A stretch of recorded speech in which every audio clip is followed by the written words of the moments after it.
Simple ஏர் pressure detector பண்ணியிருக்கோம். இதில் வந்து யூஎன்ஓவில் கோடிங் பண்ணி இதில் ஏர் ப்ரெஷர் டிடெக்டர் வந்து உள்ளே வந்து இன்செர்ட் பண்ணியிருக்கோம். அது பேர் BMP 280. இது மூலயமா கண்டெய்னரில் வந்து எவ்வளோ ப்ரெஷர் இருக்குங்கிறத நோட் பண்ணி டிஸ்பிளேல காமிக்கும். இப்போ சப்போஸ் இதில் வந்து லீக்கேஜ் இருந்துச்சுன்னா ப்ரெஷரும் டெம்பரேச்சரும் ரெடியூஸ் ஆகிறத வச்சு நம்ம டெம்பரேச்சர் எவ்வளோ லீக் ஆகுதா இல்லையான்னு காமிச்சிக்கலாம். இதோட யூசஸ் என்னன்னா, இப்போ சிலிண்டர் மேக் பண்ணுற இண்டஸ்ட்ரீஸ்லாம் நிறைய இது லீக்கேஜ் ஆகி அங்கே நிறைய எக்ஸ்ப்ளோஷன் நடக்குது, அங்கேருந்து தவிர்க்கலாம். இன்னொன்று 3D மாடல்ஸ் மேக் பண்ணும்போது உடஞ்சிருது, அங்கேருந்து ப்ரெஷர் யூஸ் பண்ணலாம். அப்போ சயின்டிஃபிக் ரிசர்ச்சில் வந்து ஃபிசிக்ஸில் லேபரட்டரிஸ் அந்த சேம்பர்ஸ் குவாண்டிட்டி ஜென்ரேட்டர் அதில் யூஸ் பண்ணலாம். கெமிக்கல் லேப்னு வரும்போது வேக்கம் அங்கே யூஸ் பண்ணலாம்.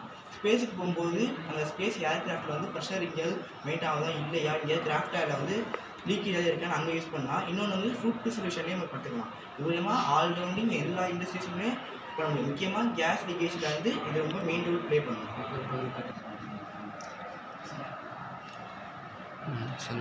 இப்போ இதில் வந்து ப்ரெஷர் வந்து இதில் வந்து ஃபுல்லாக இருக்குது, இதில் வந்து எந்த ஒரு லீக்கேஜுமே இல்லை.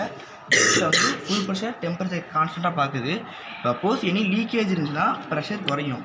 கான்ஸ்டன்ட் டெம்பரேச்சர் ஏதாவது ஒன்று இருக்கும். அந்த கான்ஸ்டன்ட் டெம்பரேச்சர் என்றைக்கு குறையுதோ அப்போ வந்து லீக்கேஜ் இருக்குது, லீக்கேஜ் ஃபவுண்ட் ஆகிடுச்சுன்னு அர்த்தம். அப்படியே நம்ம வந்து நிப்பாட்டிக்கணும், இல்லைனா எக்ஸ்ப்ளோஷனுக்கு வாய்ப்பு இருக்குது. அவ்வளோதான். தேங்க்யூ. அதோட ஒர்க்கிங் சொன்னோம், எப்படி ஒர்க் ஆகுது, அந்த காம்பவுண்ட்லாம் எப்படி ஹெல்ப் பண்ணு சொன்னோம்.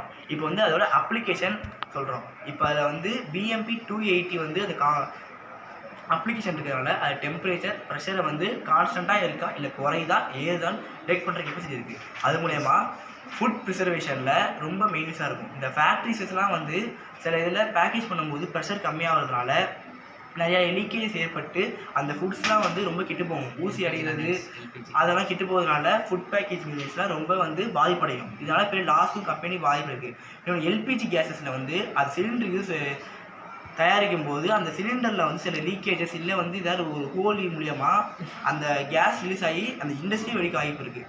இதனால ஹவுஸ் ஹோல்ஸ் இல்லைனாலும் இண்டஸ்ட்ரீஸில் வந்து தடுக்க முடியும். ஹவுஸ் ஹோல்ஸ் சென்சரை வெளியே வச்சா கூட ப்ரெஷர் ஏற்படும் போது மாற்றிக்கலாம். ரெண்டாவது வந்து 3D மாடல்ஸ் உருவாக்கும் போது சேரு ஃபேன் அதில் யூஸ் பண்ணும்போது சில இதில் சேர்லாம் வந்து நிறைய இது கெட்டு போது ஃபேன்ஸ் தான் டிஃபால்ட்ஸ் வருது.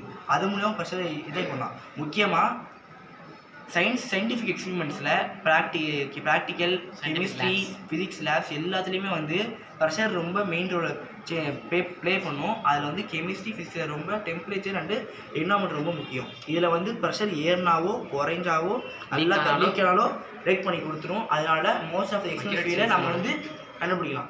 அக்யூரசி வந்து இன்னும் அக்யூரசிங்கிறது கரெக்டாக இருக்கும், இன்னக்யூரசிங்கிறதே இருக்காது. அதனால இது ரொம்ப யூஸ்ஃபுல்லாக இருக்கும். Thank you for giving me a best opportunity. I try my best in this project for the CSP pressure reduction monitoring.